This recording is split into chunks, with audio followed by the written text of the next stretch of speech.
Why Enron failed. This is the story of a company that Wall Street once called the smartest in America. For 6 straight years, a leading magazine named it the most innovative company in the country. Its stock was a rocket that seemed to only go up. Its leaders were treated like geniuses who had rewritten the rules of business. And then, in a matter of weeks, almost all of it simply vanished. Enron fell from about $90 a share to nearly nothing. Roughly 20,000 people lost their jobs. Billions of dollars in savings and pensions evaporated. So how does a company worth tens of billions of dollars collapse this fast? How did the smartest guys in the room lose everything? This is why Enron failed. Our story begins in 1985 in Houston, Texas. Two pipeline companies, Houston Natural Gas and Earth, merged together. The new company was named Enron. At the head of it stood a man named Kenneth Lay. Lay was an economist who deeply believed in free markets.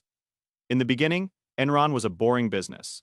It owned thousands of miles of natural gas pipelines. It moved gas from one place to another and collected steady fees. There was nothing glamorous about it. But the world around Enron was about to change. During the 1980s, the government began deregulating energy markets for the first time. The price of natural gas could float freely. Prices would now rise and fall like any other commodity. For most pipeline owners, that new uncertainty felt like a threat. But Kenneth Lay saw a giant opportunity instead. To seize it, he hired a consultant named Jeffrey Skilling. Skilling had come from the consulting world with a bold idea. What if Enron stopped thinking of itself as a pipeline company? What if it became something more like a bank for gas? His plan was called the Gas Bank. Enron would sign long contracts to buy gas from producers. Then it would sign contracts to sell that gas to buyers. It would sit in the middle and manage all the risk. Producers got stable prices, and buyers got reliable supply. Enron would earn a margin on every deal in between. Skilling wanted to turn energy itself into a financial product. A contract for future gas could now be bought and sold like a stock. Enron would become a trading house, not just a pipeline owner. This was a genuinely clever idea, and at first it worked. Skilling pushed a strategy he called asset light. Owning physical pipelines and plants was expensive and slow. Trading contracts, he argued, was faster and far more profitable. So Enron began to prize deals and traders over hard assets. But to make this vision shine, Skilling needed one more tool. He wanted a new way of doing the accounting. That tool was called market accounting. Under old traditional accounting, you record profit as the cash arrives.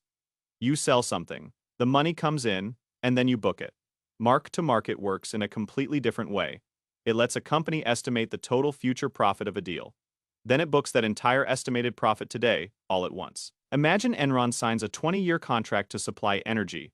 With mark-to-market, it could guess the profit for all 20 years. And it could count that full amount immediately as current earnings. The regulators approved this method for Enron in the early 90s. On paper, it made the company look wildly profitable. But there was a deep and dangerous problem hiding inside it. Those future profits were only guesses about the future. No cash had actually arrived in the bank. If Enron simply guessed too high, the profits were imaginary, and the temptation to guess high was enormous. Every optimistic estimate made the next quarter look better. With these tools, Enron began to grow at a furious pace. It was no longer content with just natural gas. It started trading electricity across the country. Then it pushed into internet bandwidth and broadband. It even tried to create a market for water. It launched contracts tied to the weather itself. If something could be turned into a tradable market, Enron wanted it. In 2000, it launched a platform called Enron Online. Through it, the company traded with thousands of partners every day. Billions of dollars in deals flowed through Enron's screens. The company seemed to be everywhere at once. Inside, a fierce and ruthless culture took hold. Employees were ranked against each other every single year. The lowest performers were routinely fired without mercy. Critics later called this system rank and yank. It rewarded aggressive deal, making above almost everything else. Traders were pushed to book bigger and bigger profits. The pressure to always beat the last quarter never stopped, and the stock price climbed higher and higher. Enron became one of the largest companies in the United States. Its leaders appeared on magazine covers as visionaries. They spoke about reinventing the entire economy by its peak. Enron reported revenues above $100 billion. It ranked among the largest corporations in the entire country. Wall Street analysts urged everyone to keep buying the stock. Almost no one dared to question the miracle. But underneath the shiny surface, a serious problem was growing. All this trading and expansion required enormous amounts of cash. Enron was borrowing heavily to fund its ambitions. That debt was piling up on the company's books. Heavy debt would frighten investors and threaten its credit rating.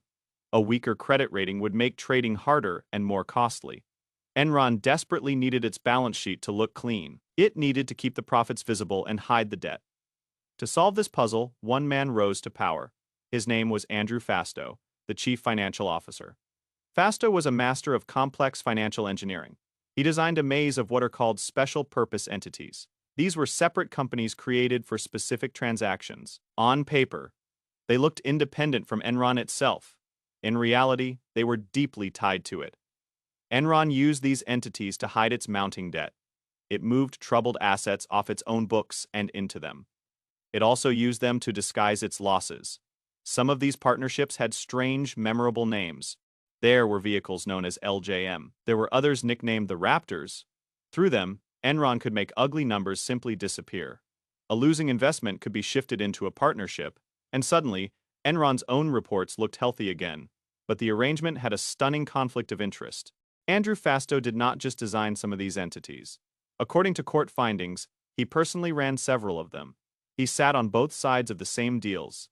He negotiated for Enron and for the partnerships at once. Prosecutors later showed he enriched himself in the process.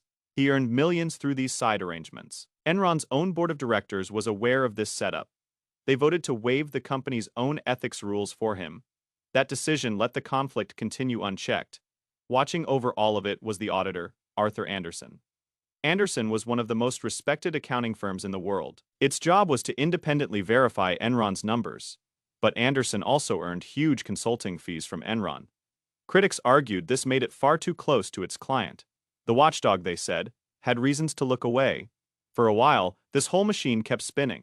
But not every Enron bet actually worked out. Its ambitious broadband business never delivered its promised profits. A massive power plant project in India ran into deep trouble. Its water venture bled money year after year. Yet on paper, thanks to the accounting, Enron still looked golden. The gap between the story and reality kept widening. In February of 2001, Skilling became chief executive. He had finally reached the very top of the company. But by then, the cracks were spreading fast. The broader dot-com boom was collapsing around them. Enron's own stock had quietly begun to slide. Then something strange and sudden happened. In August, after only about 6 months as chief executive, Skilling resigned. He gave vague personal reasons for leaving. For many watching, his abrupt exit was a red flag. Why would the captain leave a ship he called unsinkable? Kenneth Lay stepped back in to lead the company. Around this same time, an insider grew deeply alarmed. Her name was Sharon Watkins, an Enron vice president. She wrote a warning memo to Kenneth Lay. In it, she worried the company might implode in accounting scandals. She feared the truth about the partnerships would come out. Her warning would prove painfully accurate. In October of 2001, the dam finally broke. Enron announced a shocking loss of over $600 million. It also revealed it was slashing shareholder equity by more than $1 billion. That reduction was tied directly to Fastow's partnerships. The financial regulators opened a formal investigation. Investors began to panic and dump the stock. The company quickly cut ties with Andrew Fastow. Then came an even more devastating admission. Enron announced it would restate years of past earnings. Profits it had reported before had never truly existed. Hundreds of millions in past income simply disappeared. Trust in the company evaporated almost overnight. The stock went into a terrifying freefall. Shares that once traded near $90 crashed toward zero. A rival energy firm, Dynegy, offered a rescue deal. For a brief moment, there was a flicker of hope, but as Dynegy examined Enron's true books, it recoiled. The hidden problems were far worse than anyone had admitted. Dynegy walked away from the deal.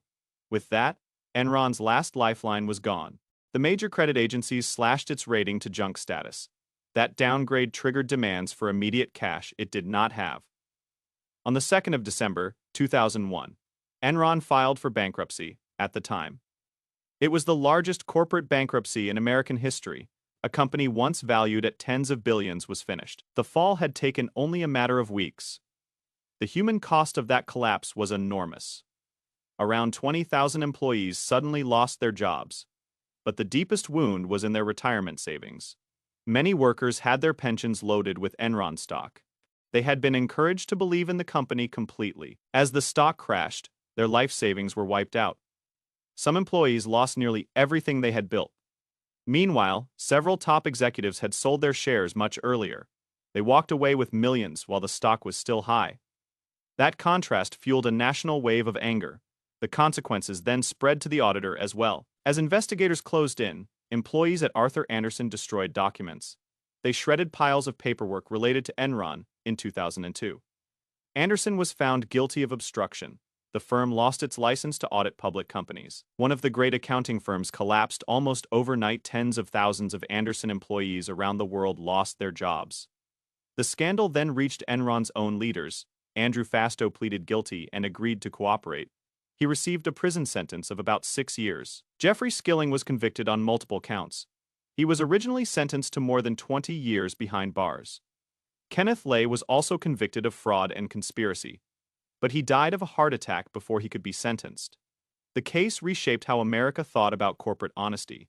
In response, lawmakers passed the Sarbanes-Oxley Act. That law forced companies to strengthen their financial controls. It made executives personally responsible for their numbers. It tightened the rules on the auditors who check them. So what really killed Enron? It was not a single villain or one bad quarter.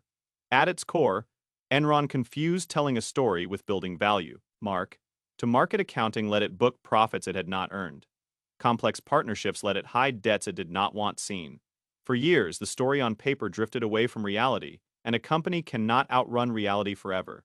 There is a deeper lesson buried in this collapse. When a business becomes too complex for anyone to understand, be careful. Enron's own reports had grown nearly impossible to decode. Even seasoned analysts admitted they could not follow the numbers. When one reporter pressed Skilling on the finances, he grew hostile. The company treated hard questions as attacks rather than warnings.